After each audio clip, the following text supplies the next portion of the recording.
আজকের বিষয় হচ্ছে বরানগর পৌরসভায় নিয়োগের ক্ষেত্রে ব্যাপক দুর্নীতি এবং জালিয়াতি। বরানগর পৌরসভার এই নিয়োগ প্রক্রিয়া শুরু হয়েছিল 2018 সাল থেকে। বিজ্ঞাপন হয়, অ্যাপ্লিকেশন জমা করে, পরীক্ষা হয় ইত্যাদি।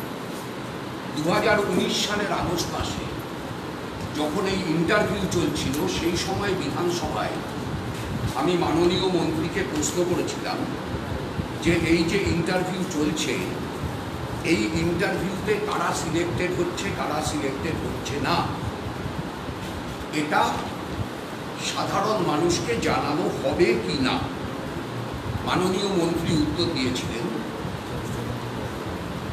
সুব্রতবাবুর সময়ে একটাও রিক্রুটমেন্ট কলের বাইরে রিক্রুটমেন্ট করেননি। সুব্রতবাবুর সময়ে রিক্রুটমেন্ট আপনারা ছাড়েননি।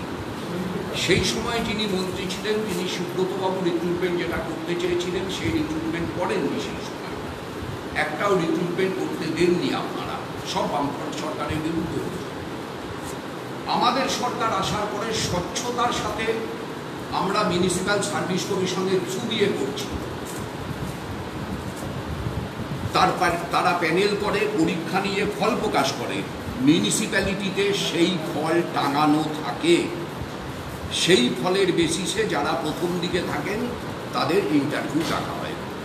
আমি এই লাইনটা রিপিট করছি, মাননীয় মন্ত্রী বিধানসভার মধ্যে বলছেন, আমার কাছে বাইনোটস কপি আছে, আপনারা প্রয়োজনে আলাদা করে ছবি নিতে পারেন। 28 আগস্ট 2019 আমার প্রশ্নের জবাবে তিনি বলছেন যে directorate of local bodies panel করে, পরীক্ষা নেয়, ফল প্রকাশ করে, মিউনিসিপ্যালিটিতে সেই ফল টাঙানো থাকে। বরানগর মিউনিসিপ্যালিটিতে 175 জনকে অ্যাপয়েন্টমেন্ট দেওয়া হয়েছে, কোথাও কোনো ফল টাঙানো হয়নি। যারা অ্যাপ্লিক্যান্ট ছিল তাদেরকে নির্দেশ দেওয়া হয় নেটের মাধ্যমে জেনে নিতে তিনি পাস করেছেন কিনা। তদনুযায়ী যারা জানে ইন্টারভিউতে যায়, ইন্টারভিউ হয়। আমার প্রথম অভিযোগ হচ্ছে এই 175 জন এমপ্লয়ি রিক্রুটমেন্টের ক্ষেত্রে কোনো মেরিট লিস্ট পাবলিশ হয়নি। দ্বিতীয় অভিযোগ, পৌরসভায় নিয়োগের ক্ষেত্রে একটা বয়সের বার থাকে, সবাই জানেন। এই 175 জনের ভিতর এমন বেশ কিছু ক্যান্ডিডেট আছেন যারা এই এজ বেয়ার্ডের বাইরে, অর্থাৎ সর্বোচ্চ বয়স সীমার বাইরে। 3, মিউনিসিপ্যালিটিতে ড্রাইভার পোস্টে বা সরকারি ক্ষেত্রে ড্রাইভার পোস্টে অ্যাপয়েন্টমেন্টের একটা অন্যতম শর্ত হচ্ছে 5 বছর গাড়ি চালানোর অভিজ্ঞতা। অর্থাৎ অন্ততপক্ষে লাইসেন্সটা 5 বছরের পুরনো হতে হবে, নাহলে 5 বছরের গাড়ি চালানোর অভিজ্ঞতা হয় না। এই কোয়ালিফিকেশন ক্রাইটেরিয়া মানা হয়নি। ড্রাইভারদের ক্ষেত্রে 5 বছরের অভিজ্ঞতা মানা হয়নি। এমন কয়েকজন ড্রাইভার আছেন, including that driver who drive the car of the chairman now, যিনি এই মুহূর্তে চেয়ারম্যানের গাড়ি চালাচ্ছেন, তার ড্রাইভিং লাইসেন্সের বয়স 2 বছরের বেশি না। বহু এরকম আছে যারা 1 বা 2 বছরের ড্রাইভিং লাইসেন্সের অধিকারী, 5 বছরের এক্সপিরিয়েন্সের প্রস্তুতি। মজদুর হিসাবে যাদের নেওয়া হয়েছে তাদের 25% মালদা, মুর্শিদাবাদ, বীরভূম, বর্ধমান এইসব জায়গা থেকে এসেছে। প্রশ্নটা সেটা না, আসতেই পারেন, বিহার থেকেও আসতে পারেন, ঝাড়খণ্ড থেকেও আসতে পারেন, আইনে আটকায় না। সমস্যাটা হচ্ছে শুরু করে দিচ্ছি। সমস্যাটা হচ্ছে যে প্রচুর লোকাল ক্যাজুয়াল মজদুর, তারা 15-20 বছর ধরে মিউনিসিপ্যালিটিতে কাজ করছেন, তারাও রিটিন এক্সামিনেশনে বসেছিলেন, তাদেরকে ডিসকোয়ালিফাইড করে দেওয়া হয়েছে। আরে আবার বলবো, অসুবিধা কি আছে? তাদের এই যে জব এক্সপিরিয়েন্স 15-20 বছর কাজ করার, সেটাকে কোনো ক্রাইটেরিয়া দেওয়া হয়নি। 5, এই গোটা প্রক্রিয়াটা ঘটল ইললিগ্যাল রিক্রুটমেন্টের। এটা করলেন চেয়ারম্যান, অদ্ভুতভাবে তিনি সাহায্য পেলেন ডাইরেক্টর অফ লোকাল বডিজের, এবং যে এজেন্সি এটা কন্ডাক্ট করল তার একটা ট্রায়ও হয়েছিল, এবং এই গোটা ট্রায়োটা সেটা রিক্রুটমেন্ট প্রসেসে ব্যবহার হয়েছে, যেটার সঙ্গে দুর্নীতির গন্ধ আছে বলে আমার সরাসরি অভিযোগ। 6 লক্ষ টাকা দিয়ে কাজ পেয়েছেন এমন মানুষের নামও আমার কাছে আছে, আমি পরবর্তীতে দেব। যে অ্যাপয়েন্টমেন্ট লেটার দেওয়া হয়েছে 175 জনকে, তার মধ্যে 12 জন কাউন্সিলরের নিকটাত্মীয় আছে। বর্তমান যারা এখন তো আর কাউন্সিলর না, এখন ওয়ার্ড বডি, তাদের 12 জনের নিকটাত্মীয় আছেন, আমি পরে আপনাদের নাম দিচ্ছি। এরা 175 জন, তারা গত 4 মাস ধরে বেতন পাচ্ছেন না। নেওয়া হলো, অ্যাপয়েন্টমেন্ট লেটার দেওয়া হলো, কিন্তু 4 মাস বেতন দেওয়া হচ্ছে না।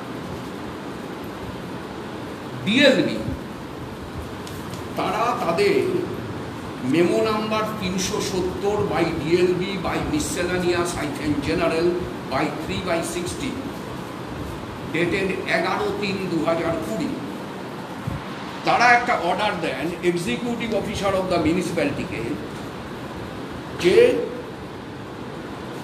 রিক্রুটমেন্টের ব্যাপারে তার ইললিগ্যালিটি নিয়ে যে কোশ্চেন হয়েছে সেগুলো এনকোয়ারি করবার জন্য, কিন্তু এটার কোনো এফেক্ট হয় না, প্রত্যেকেই অ্যাপয়েন্টমেন্ট লেটার দিয়ে দেওয়া হয়।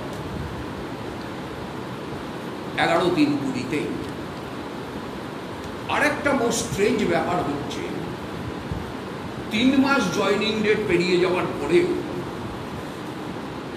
চেয়ারম্যান অফ দ্য মিউনিসিপ্যালিটি 2টো অর্ডার ইস্যু করেন। একটার অর্ডারের নাম্বার হচ্ছে 27 বাই রিক্রুটমেন্ট বাই 2020 ডেটেড 15/6/2020, আর একটা অর্ডারের নাম্বার হচ্ছে 69, আরেকটা অর্ডারের নাম্বার হচ্ছে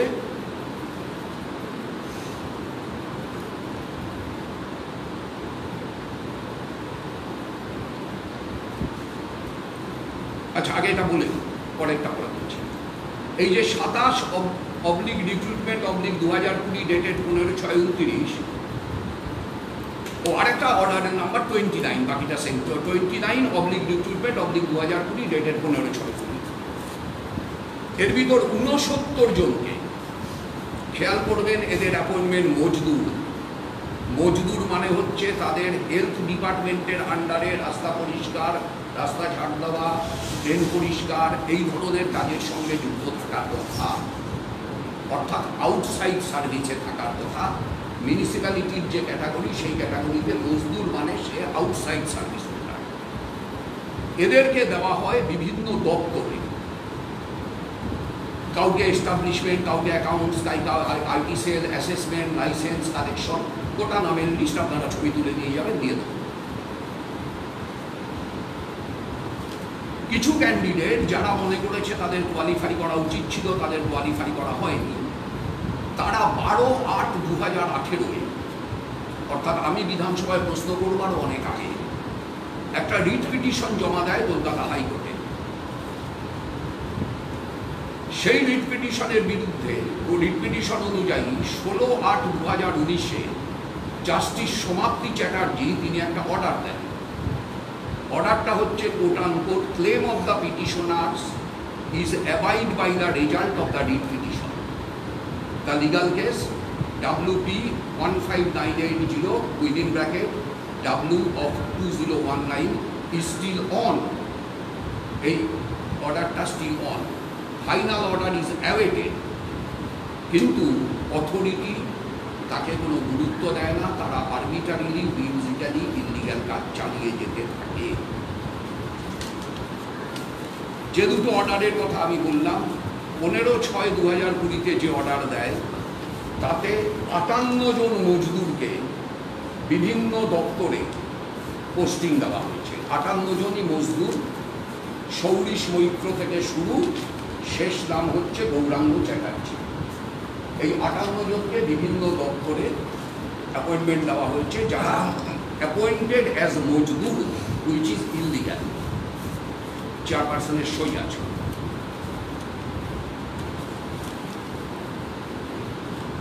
directorate of local bodies West Bengal, তারা ইললিগ্যাল রিক্রুটমেন্টের ব্যাপারে যে ইনকোয়ারি করতে বলেছিল, this is the copy of that, কিন্তু কোনো ইনকোয়ারি হয়নি।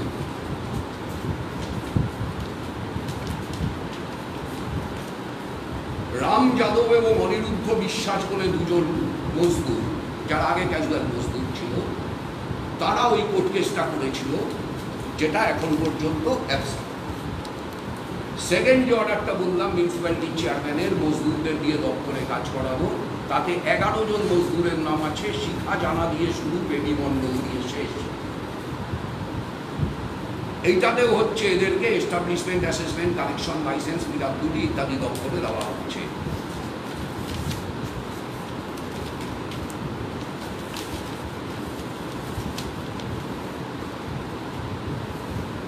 কারা কারা উপকৃত হলেন? সুরজিৎ নাহা, তৃণমূলের কাউন্সিলর আলপনা নাহার ছেলে। অরিত্র চৌধুরী, তৃণমূলের কাউন্সিলর অনিন্দ চৌধুরীর ছেলে। প্রদীপ কুমার গুহ, তৃণমূলের কাউন্সিলর বীণা দাস জানার বোনের হাজবেন্ড, মানে ভগ্নিপতি। সৌরভ পাল, তৃণমূলের কাউন্সিলর অমর পালের নেফিউ, মানে ভাগ্নে বা ভাইপো। কৌস্তব মুখার্জি, তৃণমূলের কাউন্সিলর বিউটি মুখার্জির ছেলে। দিব্যেন্দু বিশ্বাস, সুনাথ বিশ্বাস, 18 নম্বর ওয়ার্ডের তৃণমূলের কাউন্সিলর, তার ভাইপো বা ভাগ্নে, নেফিউ। কৌশিক দে, মোস্ট ইন্টারেস্টিং, কৌশিক দেকে রাজ্য আইএনটিটিইউসি, তৃণমূলের শ্রমিক সংগঠনের রাজ্য কমিটি, সেই রাজ্য কমিটির সম্পাদক, যিনি বীরভূমের সিউড়িতে থাকেন, তার ছেলে। আইএনটিটিইউসির রাজ্যের সম্পাদক আশিস দের ছেলে কৌশিক দে চাকরি পেয়েছেন। অভিষেক মুস্তাফি, প্রাক্তন কাউন্সিলর প্রদীপ মুস্তাফির ছেলে। সপ্তর্ষি সাহা, আর একটা ইন্টারেস্টিং, সপ্তর্ষি সাহা কামারহাটি মিউনিসিপ্যালিটির তৃণমূলের চেয়ারম্যান গোপাল সাহার নেফিউ, ভাগ্নে বা ভাইপো। আজকে আমি 10টা নাম বলবো। 10 নম্বর নাম হচ্ছে উত্তর দমদমের চেয়ারম্যান সুবোধ চক্রবর্তী। আগের দিন আপনাদের কাছে বলেছিলাম তার নিজের ছেলে উত্তর দমদমে চাকরি পেয়েছে, তার মেয়ে ঋতপা চক্রবর্তী বরানগর মিউনিসিপ্যালিটিতে চাকরি পেয়েছে। স্বজন পোষণ এবং দুর্নীতি, নিজের পরিবারের বাইরে কাউকে দেখব না, এটার উজ্জ্বলতম উদাহরণ হচ্ছে তৃণমূলের উত্তর দমদমের চেয়ারম্যান ছেলেকে চাকরি দিলেন নিজের মিউনিসিপ্যালিটিতে, মেয়েকে চাকরি করে দিলেন বরানগর মিউনিসিপ্যালিটিতে। আমি জানি না অন্য আত্মীয় স্বজনদের কোথায় দিয়েছেন। তৃণমূল কংগ্রেসে বহু সৎ ছেলে আছে, বহু গরিব ছেলে আছে, যারা সত্যি বেকার, যাদের সত্যি কাজের প্রয়োজন। আমি আমার পাড়ায় এরকম 10টা নাম মুখস্থ বলে দিতে পারি। শানু ওর পাড়ায় পারে, অসুবিধা ওর পাড়ায় পারে।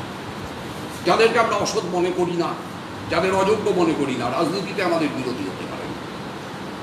তৃণমূল কংগ্রেসের সেই সৎ প্রকৃত গরিব বেকার ছেলে মেয়েদের কাছে আমার জিজ্ঞাসা, আমি আজকে 10টা নাম বলছি, অপেক্ষা করবো আবার 10টা নাম বলবো, অপেক্ষা করবো আবার 10টা নাম বলবো, এই করে করে 175টা নাম আমি প্রেসের সামনে উপস্থিত করবো। But what is this? এটা কি হচ্ছে? তৃণমূলের কাউন্সিলরের ছেলে, ভাইপো, ভাগ্নে, তৃণমূল কংগ্রেসের শ্রমিক সংগঠনের রাজ্যের সভাপতি সম্পাদকের ছেলে, আত্মীয় স্বজন, এবং একটা অদ্ভুত নেক্সাস, আমি সাংবাদিকদেরও বলবো সাহায্য করতে, যেটা হচ্ছে সেটা হচ্ছে যে এই অঞ্চলের তৃণমূলের কর্মীকে আমি খড়দায় চাকরি দেব, খড়দার তৃণমূলের নেতার ছেলেকে বড়নগরে চাকরি দেব, তাহলে সাদা চোখে দেখা যাচ্ছে না? সাদা চোখে দেখা যাচ্ছে না। ফলে এই যে একটা অদ্ভুত নেক্সাস হচ্ছে, এবং এই নেক্সাসটা পরিকল্পনা মাফিক। যখন এই পরিকল্পনা তৈরি হয় তখন সামনে পৌরসভার নির্বাচন ছিল। এখন পৌরসভা নির্বাচনের ভবিষ্যৎ আমরা কেউ জানি না, সামনে বিধানসভার নির্বাচন আছে। এই নেক্সাসটাকে বিধানসভার নির্বাচন পর্যন্ত চালিয়ে নিয়ে যাওয়া হবে। এবং তৃণমূল কংগ্রেসের ভেতরেও বরানগরের ক্ষেত্রে যে কাউন্সিলরদের সাধারণভাবে আমরা সৎ কাউন্সিলর বলে জানি, তাদের একাধিক এ বিষয়ে অত্যন্ত ক্ষুব্ধ, এবং তারা এ বিষয়ের বিন্দু বিসর্গও জানেন না, সত্যই জানেন না। চেয়ারম্যান তার দু একজন সঙ্গী সাথীকে নিয়ে, ডিএলবির সাহায্য নিয়ে, আমি শুনেছি আমাদের চেয়ারম্যান মাননীয় মুখ্যমন্ত্রীর অত্যন্ত প্রিয় পাত্র, তাকে ব্যবহার করে কিনা আমি জানি না, দপ্তরকে ব্যবহার করে এই অন্যায় কাণ্ড ঘটালেন। তবে একটা ইন্টারেস্টিং জিনিস দেখুন, এই একে আমি যার নাম বলেছি শুভ্রজিৎ নাহা,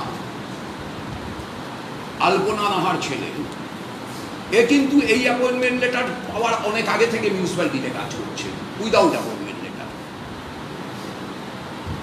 তার সেই সময়ের কোনো অ্যাপয়েন্টমেন্ট লেটার নেই, কিন্তু মিউনিসিপ্যালিটিতে খোঁজ নিলে জানবেন তার অনেক আগে থেকে মিউনিসিপ্যালিটিতে কাজ করছে, ভাউচারে পেমেন্ট পেত। এবার তাকে যখন চিঠি দেওয়া হচ্ছে অ্যাপয়েন্টমেন্ট লেটারটা, নর্মাল অ্যাপয়েন্টমেন্ট লেটার যেমন আর সবাইকে দিয়েছে তাকেও দিয়েছে, that is not the question.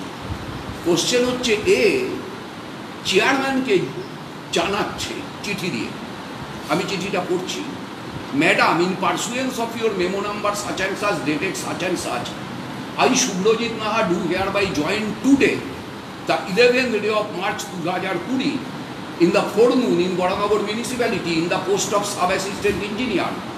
I shall abide by the acts, rules, government orders and instruction of the municipal authorities. আমি তো ব্যাংকে চাকরি করেছি, যে আমি যেদিন জয়েন করেছি আমার তো ব্যাংকের ম্যানেজারকে চিঠি দিতে হয়নি, I am joining today. Appointment letter দেখবে, এবং যে কেউ যারা চাকরি করেছে, স্কুলে চাকরি করেছেন বা আপনারা যখন চাকরি করেছেন, আপনারা যেদিন বিভিন্ন সংবাদ মাধ্যমে চাকরি পেলেন, আপনাকে কি চিঠি দিতে হচ্ছে আমি আজকে জয়েন করছি? আপনি অ্যাপয়েন্টমেন্ট লেটার পেয়েছেন, আপনি গেছেন, জয়েন করেছেন, আপনাকে জয়েন করতে দিয়েছে, আপনি সিগনেচার করেছেন। যিনি জয়েন করেন তাকে চিঠি দিতে হয় পৃথিবীর কোথাও, আমি এই প্রথম দেখলাম। যিনি জয়েন করেন তিনি আমি আজকে জয়েন করছি এটা জানিয়ে চিঠি দিচ্ছেন, আমি এই নিয়ম মেনে চলবো, সেগুলো তো সব আমার অ্যাপয়েন্টমেন্ট লেটারে আছে। সেই অ্যাপয়েন্টমেন্ট লেটারে তো লেখা আছে যে আমি এই সার্ভিস রুল দ্বারা পরিচালিত হব। তারপরে এই অতিরিক্ত চিঠিটা নিয়ে রাখা হলো কেন? এটা আমার নিজের কাছেও একটা প্রশ্ন। কিন্তু সবচাইতে বড় প্রশ্ন এইটা যে এই 175 জন, তাদের কোনো মেরিট লিস্ট আজ পর্যন্ত টাঙানো হয়নি, যা মাননীয় মন্ত্রী বিধানসভায় আমার প্রশ্নের উত্তরে টাঙানো হবে বলে বলেছিলেন, আজ পর্যন্ত টাঙানো হয়নি। তাহলে মাননীয় মন্ত্রীর কথা অনুযায়ী এই অ্যাপয়েন্টমেন্ট ইললিগ্যাল, মন্ত্রী বিধানসভায় যা বলেছেন সেটা অনুযায়ী এটা ইললিগ্যাল। এই 1 নম্বর ইললিগ্যালের সঙ্গে যুক্ত হচ্ছে 2 নম্বর ইললিগ্যাল। মজদুর হিসাবে যাদের অ্যাপয়েন্টমেন্ট দিচ্ছ তাদের ভিতর 2 দফায়, প্রথম দফায় সম্ভবত 59 জন, বোধহয় প্রথম দফায় 58 জন, দ্বিতীয় দফায় 11 জন, মানে 69 জনকে মজদুর হিসাবে অ্যাপয়েন্টমেন্ট দিয়ে তুমি বিভিন্ন দপ্তরে কাজ করাচ্ছ, যা বেআইনি করতে পারো না। 3, যারা অ্যাপয়েন্টেড হয়েছে, এটা প্রথম তালিকা, দ্বিতীয় তৃতীয় চতুর্থ পঞ্চম তালিকা বেরোবে, তাতে দেখা যাচ্ছে তৃণমূল কংগ্রেসের নেতৃত্বের আত্মীয় স্বজন, সহজ কথায় স্বজন পোষণ চলছে। এই স্বজন পোষণের বিরুদ্ধে সমস্ত মানুষ তো বটেই, এমনকি তৃণমূল কংগ্রেস করার শত মানুষদেরকেও সরব হওয়ার জন্য আমি আহ্বান জানাচ্ছি। আপনাদের কোনো প্রশ্ন থাকলে করতে পারে, আমার সঙ্গে একটু সাপ্লিমেন্ট করে দিই।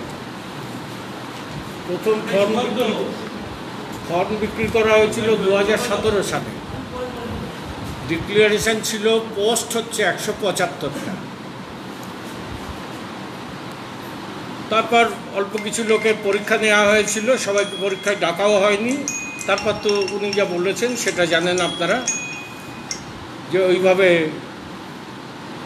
বলে দেওয়া হলো যে ওয়েবসাইটে দেখে নাও, তোমার অ্যাডমিট কার্ডের সঙ্গে মিলিয়ে যদি তোমার নাম খুঁজে পাও তাহলে তুমি হচ্ছে দেখা করবে, আসবে ইন্টারভিউতে। শেষ পর্যন্ত রিক্রুটমেন্ট হয়েছে 290। এর মধ্যে বরানগরের আছে 65 জন, বাকি সমস্তই হচ্ছে মালদা, মুর্শিদাবাদ, পূর্ব মেদিনীপুর, হাওড়া এবং হুগলি। এবং এই সমস্ত পর্বটা যখন চলছে, তৃণমূলের কাউন্সিলররাও যখন রিজার্ভেশন এক্সপ্রেস করছে, বরানগরের যিনি বিধায়ক এবং ঘটনাচক্রের রাজ্য মন্ত্রিসভারও এখন সদস্য উনি, তিনি নিয়মিত পৌরসভায় গিয়ে চেয়ারম্যানের সঙ্গে বসে স্থলপরামর্শ করছিলেন বললেন, নানা অভিযোগ সেই সময় আসে। বিধানসভায় দপ্তরের মন্ত্রী যে বিবৃতি দিয়েছিলেন, আমাদের প্রত্যাশা ছিল আরেকজন মন্ত্রী মন্ত্রিসভার সেই নীতি মেনে চলবেন, কিন্তু আমাদের এটা মনে করার যথেষ্ট কারণ আছে, তিনি এই প্রক্রিয়ার মধ্যে হস্তক্ষেপ করেছেন। এবং এই যে রাজ্য ভিত্তিতে তৃণমূলের যে তালিকা ধরে যারা এসছে, যারা চেনেও না, যারা কখনো পরীক্ষায় বসেও নি, কারণ বরানগরে চাকরি পাওয়ার পর ঘর বাড়ি খুঁজতে থাকার জন্য নানা জায়গায় গেছেন, কথার মাধ্যমেই বেরিয়ে এসছে, যাদের আগে থাকতেই খবর দিয়ে দেওয়া হয়েছিল দল বেঁধে তোমরা চলে এসো, জয়েন করবে বলে। 90 জন হচ্ছে ক্যাজুয়াল মজদুর বরানগর মিউনিসিপ্যালিটিতে ছিল। এই 90 জনের সমস্ত ইউনিয়নগুলো দাবি করেছিল যে এদের জন্য একটা সুযোগ থাকা হোক, হয়তো কারুর এদের মধ্যে বয়স অতিক্রান্ত হয়ে গেছে আইন অনুযায়ী। কিন্তু সেটা আপনারা শুনলেন, উনি বললেন যে পরবর্তীকালেও বয়সের এই রেস্ট্রিকশান মানা হয়নি, কিন্তু এই 90 জনেরও কনসিডার করা হলো না, বাছাই করে অবশ্য পরে 2-4 জনকে এর মধ্যে দেওয়া হয়েছে। এদের 5,000 টাকা অগ্রিম দেওয়া হয়েছে গত 4 মাসে একবার। এখন পর্যন্ত কাউকে কোনো বেতন দেওয়া হয়নি। এবং এক্সিস্টিং মজদুর যারা বহু বছর ধরে পৌরসভায় কাজ করছে, তাদের প্রমোশনাল যে চ্যানেল, তাদের যে সুযোগটা থাকা উচিত ছিল, সেই সুযোগের মধ্যে দিয়ে নস্যাৎ করে দেওয়া হয়েছে। অর্থাৎ সবটাই একটা লুকোছাপা। এবং সারা বরানগরের প্রচার আপনারাও খবর দিলে দেখতে পাবেন, 6 থেকে 7 লক্ষ টাকা হচ্ছে মজদুর পোস্টের জন্য, কেরানি পোস্টের জন্য 10 লক্ষ টাকা করে হচ্ছে নেওয়া হয়েছে, কয়েক কোটি টাকার হচ্ছে লেনদেন হয়েছে এর মধ্যে দিয়ে, যেটা আমরা, উনি যেমন বিধায়ক হিসাবে বিধানসভায় প্রশ্ন করেছিলেন, আমরা রাজনৈতিক দলগুলো হচ্ছে মুখ্যমন্ত্রী এবং তদানীন্তন যিনি এই সচিব আছেন, অন্যান্য ইউনিয়নের ফেডারেশনগুলো হচ্ছে সচিব এবং বিভাগীয় মন্ত্রীর সঙ্গে দেখা করেছিলেন। তারা মৌখিকভাবে আশ্বাস দিয়েছিলেন যে রিক্রুটমেন্টের ক্ষেত্রে যাতে নিয়ম মেনে রিক্রুটমেন্ট হয় সেটা নিশ্চয়ই দেখা হবে, কিন্তু এটা সর্বতভাবে লঙ্ঘন করা হয়েছে। এবং আমাদের সন্দেহ, আমাদের যে আশঙ্কা ছিল যে এর মধ্যে দিয়ে দুর্নীতি এবং কোটি কোটি টাকার লেনদেন হয়েছে। ধন্যবাদ। আপনি যে অভিযোগগুলো করলেন, কার্যত মন্ত্রীর নির্দেশ ছিল মেরিট লিস্ট টানাতে হবে, কোর্টের অর্ডার ছিল, তার পরবর্তী ক্ষেত্রেও সেগুলো টানানো হয়নি বা সেই বিষয়ে কোনো রকম মন্তব্য বা পাওয়া যায়নি তাদের কাছ থেকে। অর্থাৎ সেই জায়গায় দাঁড়িয়ে তারা আদালতের নির্দেশ মানছে না, তাদের নিজেদের দলের মন্ত্রীর নির্দেশ মানছে না, তবে কার নির্দেশ মানবে? কার নির্দেশ মানবে সেটা সংশ্লিষ্ট চেয়ারম্যান যিনি অ্যাপয়েন্টমেন্ট দিয়েছেন তিনি বলতে পারবেন। এর আগে আমি বিধানসভায় যে প্রশ্ন করেছি সেটা হচ্ছে যে মেরিট লিস্ট টাঙানো হয়েছে, মন্ত্রী বলেছেন টাঙানো। মন্ত্রীর উত্তর এখানে আছে, টাঙানো হয়নি। কেন টাঙানো হয়নি আরেকবার বিধানসভা খুলতে মন্ত্রীকে জিজ্ঞেস করতে পারবো, তার আগে আমার শেষ উত্তর নেই। দুই, আমার অভিযোগগুলো আমি খুব স্পেসিফিক করছি, মানে করেছি। এক, মেরিট লিস্টে টাঙানো। দুই, অনেক এজ বেয়ার্ড ক্যান্ডিডেট, অনেক, একটা আউট অফ 175 উনি যেটা বলেছেন 290, অ্যাপয়েন্টমেন্ট লেটার ইস্যু করেছে কিন্তু 175, বাকি 115 উইদাউট অ্যাপয়েন্টমেন্ট লেটারে কাজ করে যাচ্ছে, অর্থাৎ প্রতিশ্রুতির ভিত্তিতে কাজ করে যাচ্ছে। তাই 290 ফিগারটা আমি ইউজ করিনি। যেটা উনি বলেছেন ওটা সংখ্যাগতভাবে ঠিক, কিন্তু যেহেতু তাদের কোনো কাগজ আমি দেখাতে পারবো না, এই 175-এর কাগজ আমি দেখতে পারবো, সেই জন্য ওই 115টা আমি মেনশন করিনি। তারা ভাউচারে টাকা তুলছে এবং বেরিয়ে যাচ্ছে। এখন আপনি যেটা প্রশ্ন করছেন সেটা হচ্ছে কার নির্দেশ শুনবে। আমি আমার বলার সময় বলেছিলাম যে তৃণমূল কংগ্রেসের আসল পরিকল্পনা ছিল পৌরসভাগুলোকে ব্যবহার করে পৌর নির্বাচনের আগে তাদের বাহিনীর হাতে কিছু কাজ তুলে দেওয়া আর তাদের ফান্ডে কিছু টাকা সংগ্রহ করা, যার জন্য 6 লক্ষ, 8 লক্ষ, 10 লক্ষ চাকরি পিছু গল্প। ন্যাচারালি এটা যখন কামারহাটির চেয়ারম্যানের নেফিউ যখন বড়নগরে মিউনিসিপ্যালিটিতে কাজ পায়, এটা নিশ্চয়ই 6 লক্ষ, 8 লক্ষ থাকে না। যদিও তৃণমূল যে ধরনের দল, তাতে কিচ্ছু থাকে না, এটা বলবার মতো সাহসী আমি হতে পারছি না, আমায় মার্জনা। উত্তরবঙ্গ পৌরসভা নিয়ে আপনি অভিযোগ করেছিলেন, সে সময় চেয়ারম্যানের কাছে তার প্রতিক্রিয়া চাওয়া হয়েছে, তো তিনি বলেছিল যে পরীক্ষা দিয়ে, ইন্টারভিউ দিয়ে তিনি তার ছেলে চাকরি পেয়েছে। আমিও তো তাই বলেছি। আমি বলেছি চেয়ারম্যানের ছেলে হলে চাকরি পাবেন না, এমন নয়। মাননীয় সুবোধবাবুর ছেলের চাকরি পাওয়ার 100 অধিকার আছে, কিন্তু সুবোধবাবুর ছেলে উত্তর দমদমে চাকরি পান। সুবোধবাবুর 19 নম্বর ওয়ার্ডের তৃণমূল কংগ্রেসের 100টা যোগ্য কর্মী বেকার থাকে। পেছনে কোনো গল্প আছে। আমি সুবোধবাবুকে ধন্যবাদ জানাচ্ছি। আপনাদের চ্যানেলেই আমি দেখেছি যে আমি যে অভিযোগ করেছিলাম যে চন্দ্রিমা ভট্টাচার্যের নির্দেশে আমার টাকায় কাজ হয় না, এই প্রশ্নটাও আপনার সুবোধবাবুকে করেছিলেন এবং সুবোধবাবু সেই প্রশ্নের উত্তরে বলেছিলেন চন্দ্রিমা ভট্টাচার্য আমার নেত্রী, আমি আমার নেত্রীর কথা শুনবো না তো কি বিধায়ক তন্ময় ভট্টাচার্যের কথা শুনবো। একদম ঠিক বলেছেন এবং এই ঠিক বলার মধ্য দিয়ে উনি পরোক্ষে আমার অভিযোগটা মেনে নিয়েছেন যে উনারটা শুনবেন না তো কি আমারটা শুনবেন। উনি উনারটা শুনেছেন, আমারটা শোনেননি, আমার সুপারিশে কাজ করেননি। উনারটা শুনেছেন, কাজ করেন। আপনি তো এলাকার বিধায়ক, আপনার সেখানে খরচ করার একটা রয়েছে, আপনার টাকা আসছে, সেটা চলে যাচ্ছে, তারা খরচ করছে না, এই বিষয়ে চলে যাচ্ছে না। বিধানসভায় কি আপনি এই বিষয়ে আমি আগের দিনই আপনাদের বলেছিলাম, আমি একাধিকবার বিধানসভায় বলেছি, মাননীয় মুখ্যমন্ত্রীকে চিঠি দিয়েছি। মাননীয় মুখ্যমন্ত্রী 5 মিনিট সময় দিয়ে তার ঘরে বসে আমার কথা শুনেছেন, আমি কৃতজ্ঞতার কাছে আগেও বলেছি, এখনও বলছি। তিনি সঙ্গে সঙ্গে ফিরহাদ হাকিমকে ডেকে বিষয়টায় জরুরি হস্তক্ষেপ করতে নির্দেশ দিয়েছেন। ফিরহাদ হাকিম আমার সামনে 2জন চেয়ারম্যানকে ফোন করেছেন, আমি তার কাছেও কৃতজ্ঞ। এপাশের তৃণমূল কাউন্সিলর রথিন ঘোষ, নির্মল ঘোষ, এরা জ্যোতিপ্রিয় মল্লিক, এদের সবার সাথে এই বিষয়ে আমার কথা হয়েছে। সুজিত ঘোষ, তখন সব্যসাচী দত্ত তৃণমূলে ছিলেন, তিনি, এরা প্রত্যেকেই বলেছে যে না, এই কাজ ঠিক না, আমরা দেখব। কারণ তাদের কারো বিরুদ্ধে আমার কোনো অভিযোগ নেই, অন্তত এই প্রশ্নে। রাজনৈতিক অভিযোগ যে প্রশ্নে থাকার আছে, এই প্রশ্নে অভিযোগ নেই। তারা প্রত্যেকে আমার কথা শুনেছেন এবং প্রত্যেকে বলেছেন এই কাজ ঠিক না, প্রত্যেকে বলেছেন তারা দেখবেন। কিন্তু সকলের সব দেখা যখন আটকে গেল, তখন আমি জানলাম, তৃণমূল কংগ্রেসের মানুষেরাই আমায় জানালেন যে কিছু করার নেই, চন্দ্রিমা ম্যাডাম ইয়েস না বললে হবে না। সুতরাং বোঝাই যাচ্ছে চন্দ্রিমা ম্যাডাম বারণ করেছেন, আর সেটা চেয়ারম্যানের কথা তো পরোক্ষে আপনি বুঝেছেন। আর একটা বিষয়, যেটা রাজ্যে করোনা আক্রান্তের সংখ্যা যে হারে বাড়ছে, বিভিন্ন হাসপাতালে গিয়ে সাধারণ মানুষকে ফিরে আসতে হচ্ছে। শুধু তাই নয়, গতকাল মেডিকেল কলেজের একজন ব্লাড ব্যাংকের কর্মী, সেও বেড পর্যন্ত পাননি, অথচ পোর্টালে আপলোড হয়েছে অনেক বেড খালি আছে। কি বলবেন বিষয়টি? ফিরে আসতে হচ্ছে না, হাসপাতালে গিয়ে এমার্জেন্সির সামনে পড়ে থেকে মারা যেতে হচ্ছে। আমাদেরই বনগাঁ হাসপাতালে গতকাল এই ঘটনা ঘটেছে। আমার পেশেন্ট গেছে, তাকে নেওয়া হয়নি এবং এমার্জেন্সির সামনে মাটিতে পড়ে থাকা অবস্থায় সে মারা গেছে। আমি আগেও বলেছি, আবারও বলছি, এই সরকার করোনা মোকাবিলায় ব্যর্থ শুধু না, একটা সরকার অপদার্থতার কোন নজির পর্যন্ত পৌঁছতে পারে এই সরকার তার বিচার করা এর কোনো প্রয়োজন নেই।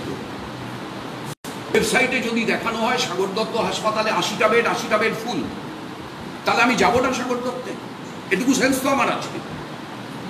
তাহলে 500 বেড 80টা ফুল, এটা দেখালে তো আমি 420 জনের একজন হিসেবে সুযোগ পাবো বলে যাব। এই মিথ্যাচারের কোনো প্রয়োজন নেই, সরকার এই মিথ্যাচারটা করছে। এমআর বাঙ্গুরে পর্যন্ত হাসপাতালের বেড লুকোচ্ছে, 464টা বেড, ওখানে 700 দেখাচ্ছে। ঝাড়গ্রাম নাইট সেল্টার, কোনো বেড নেই, একজনের করোনা রোগীর চিকিৎসা হয়নি। আমি আপনাকে দায়িত্ব নিয়ে বলছি, not a single one has been treated there as corona patient. সেখানে দেখাচ্ছে 45টা বেড খালি। রায়গঞ্জের জীবন রেখা নার্সিং হোম দেখাচ্ছে বেড খালি। মেডিকেল কলেজের গ্রিন বিল্ডিং, প্রথম কি ঘোষণা ছিল আপনাদের চ্যানেল মারফত কি জেনেছিলাম আমরা? গ্রিন বিল্ডিং পুরোটা করোনা। পরে দেখা গেল কি 6th and 7th floor corona, 4th and 5th floor isolation. আপনাদেরই কোনো একটা টিভি চ্যানেলের মাধ্যমে জেনেছিলাম, প্রবেগ দিয়ে বিজ্ঞান জানিয়েছি প্রথম। তারপরে আমরা যখন সেটা নিয়ে চিৎকার করলাম তখন গোটা গ্রিন বিল্ডিং হলো, তারপর বললো গোটা মেডিকেল কলেজ। তাহলে তো বেড পাচ্ছে না কেন বলি? মেডিকেল কলেজে গিয়েও পড়ে থাকতে হচ্ছে। অর্থাৎ সহজ কথায় হচ্ছে, এরা এই গোটা ব্যাপারটাকে খালি তথ্য গোপনের খেলা হিসাবে প্রথম থেকে নিয়েছে। অথচ আমি ব্যক্তিগতভাবে বিশ্বাস করি, আমি বিশেষজ্ঞ নই, ডাক্তার নই, কিন্তু চতুর্দিকে যাদের হচ্ছে তাদের সঙ্গে যখন নিজেকে মেলাচ্ছি, শানু রায়কে মেলাচ্ছি, অশোক ভট্টাচার্যকে মেলাচ্ছি, দেখছি আমরা তো প্রতিদিন অনমুভ আছি, আমরা প্রতিদিন মুভমেন্টে আছি। আমাদের মুভমেন্টে থাকা লোকেদের কম হচ্ছে। যে লোকগুলো ঘরে শুয়ে থাকছে, 24 ঘন্টা ঘরের ভেতরে থাকছে, তাদের বেশি হচ্ছে। কেন আমি জানি, অবশ্যই আমরা সতর্কতা নিচ্ছি, সজাগ থাকছি, সব ঠিক আছে, কিন্তু সচেতনতা গড়ে তোলার মিনিমাম কাজটা সরকার করবে না। এই যে মানুষের ভেতরে একজন এই রোগে আক্রান্ত হলে তাকে ঘৃণা করার প্রবণতা, আপনি ভাবুন, আমাদের সামাজিক মূল্যবোধটাকে ভেঙে দেওয়া হচ্ছে। এখন থেকে 8 মাস আগেও আমার বাড়িতে ম্যালেরিয়া হলে ও লোক পাঠাতো আমাকে হাসপাতালে নিয়ে যাওয়ার জন্য। আজকে আমার করোনা হলে ও লোক পাঠাতে পারছে না। তথাকথিত সোশ্যাল ডিস্ট্যান্স, ফিজিক্যাল ডিস্ট্যান্সের বদলে যে শব্দবন্ধ ব্যবহার করা হলো, সেটা কার্যত সোসাইটিকে অ্যালিয়েনেটেড করে দিচ্ছে, একজন অপরজনের থেকে বিচ্ছিন্ন হয়ে যাচ্ছে। তাই না, পৌরসভার 28 নম্বর ওয়ার্ডের কাউন্সিলরের ভাই একজন করোনা আক্রান্তের বাড়ি গিয়ে বলে আসছেন যে আপনাদের যদি করোনা আক্রান্ত না হতো ঘরে ঢুকে এই এলাকার টিকিট পেতাম। তাদের ই ছিল, তারা 22 তারিখে টেস্ট করেছে, সেদিন জানানো হয়নি, তার পরের দিন আশাকর্মীকে জানিয়েছে। আপনি জেনে খুশি হবেন, গতকাল রাতে এই সংবাদ জানার পরেই সেই পরিবারে আমার প্রতিনিধি গিয়ে সেই পরিবারের কী কী প্রয়োজন জেনে সেই জিনিস সেই পরিবারে দিয়ে এসেছে। খোদ শাসক দল, মুখ্যমন্ত্রী যখন বলছে করোনা আক্রান্ত হলে তাদেরকে সামাজিক বয়কট করবেন না, বিভিন্ন জায়গায় ভিডিওকে দেখা গেছে প্রশাসন তৎপর ছিল, এখানে খোদ কাউন্সিলরের ভাই গিয়ে তাদেরকে হুমকি দিচ্ছে। আসলে মুখ্যমন্ত্রী যাই বলুন না, মুখ্যমন্ত্রীর দলের উপর, প্রশাসনের উপর সব নিয়ন্ত্রণ মুখ্যমন্ত্রী হারিয়ে ফেলেছে, যার জন্য মুখ্যমন্ত্রীর দলকে দিয়ে, মুখ্যমন্ত্রী করান না, মুখ্যমন্ত্রীর দলকে দিয়ে ওই করোনা আক্রান্তদের বাড়ি স্যানিটাইজ করার পরিকল্পনা কার্যকর করান না। আমরা তো করছি। আমি গতকাল নিউ ব্যারাকপুরের 5 নম্বর ওয়ার্ডে করেছি, তার আগের দিন 1 নম্বর ওয়ার্ডে করেছি, আবার আগামীকাল না বৃহস্পতিবার আবার করব, শনিবার করব, রোববার করব। আমি নিজে থেকে উপস্থিত থেকে, এই যে আমাদের বারাসতের যুব আন্দোলন নেতা আপনার পেছনে দাঁড়িয়ে আছে, ওরা করছে। মুখ্যমন্ত্রী করান তো তৃণমূল কংগ্রেসকে দিন। এত শক্তিশালী দল, এত বড় দল, এত তাদের মানুষ, তিনি আবার 2021-এ ক্ষমতায় আসবেন, এবছরের 21শে জুলাই বলে দিয়েছেন, তারপর বিজয় সমাবেশ করবেন বলে দিয়েছেন। এত কিছু যিনি বলে দিতে পারছেন, তার বুথগুলোকে স্যানিটাইজ করবার মতো বুথ টিম নেই? করান না কাজ। শুধু সরকারি টাকা কিভাবে চুরি করা যায়। বামফ্রন্টের আমলে পশ্চিমবাংলা ধান উৎপাদনে প্রথম হয়েছিল, তৃণমূলের আমলে পশ্চিমবাংলা চাল চুরিতে প্রথম হয়েছিল। বামফ্রন্টের আমলে পশ্চিমবাংলা লোডশেডিং থেকে উদ্বৃত্ত বিদ্যুতের রাজ্যে পরিণত হয়েছিল, তৃণমূলের আমলে পশ্চিমবাংলা উদ্বৃত্ত বিদ্যুৎ তো বটেই, কারণ সব কলকারখানা বন্ধ করে দিয়ে বিদ্যুতের চাহিদা কমিয়ে দিয়েছে, আর তার সঙ্গে হচ্ছে বিদ্যুৎ বিল চুরির পশ্চিমবাংলায় পরিণত হয়েছে। এ কটা বিষয় নিয়ে যতক্ষণ আপনারা শুনতে চাইবেন ততক্ষণ বলা যায়। বরানগরেও করোনা পেশেন্টকে হসপিটাল নিয়ে গেছিল, এমন টোটো চালককে তৃণমূলরা বাড়ি থেকে বার করে দিয়েছে, ঢুকতে দেয়নি বাড়ি। দেখুন, ওদের কাউন্সিলরের লোকরা এসে বাড়িতে হুমকি দিয়ে যাচ্ছে, একদম বেরোবে না। আর বেরোবে না তো লোকরা খাবে কি? তাদের জলকে দেবে, তাদের মানুষ সেই ব্যবস্থাটা করুন। ওদের বেরোতে বারণ করছে, অনুরোধ করুক আপনারা বেরোবেন না, আমরা সব আপনার বাড়িতে পৌঁছে দেবো। এরা আমাদের কর্মীদের গিয়ে সেই কাজগুলো করতে হচ্ছে, যেটা প্রশাসনের করার কথা। আর আপনারা তো বুঝতেই পারছেন যে ডিএলপি যখন ইনকোয়ারির অর্ডার দেয়, আর সেটা যখন নারায়ণ ভয়েড হয় এবং ইনকোয়ারি থেকে বুঝে নিয়ে ডিএলপি যখন এই অ্যাপয়েন্টমেন্টকে অনুমোদন আর দেয় না, তাহলে এটা শুধু আমাদের অভিযোগ নয়, এটা দপ্তরের অভিযোগ। এতে চরম দুর্নীতি হয়েছে।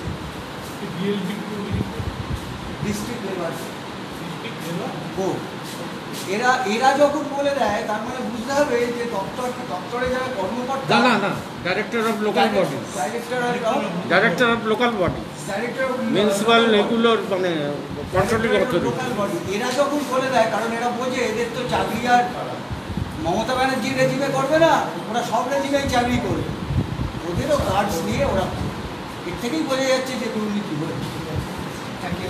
ঠিক আছে।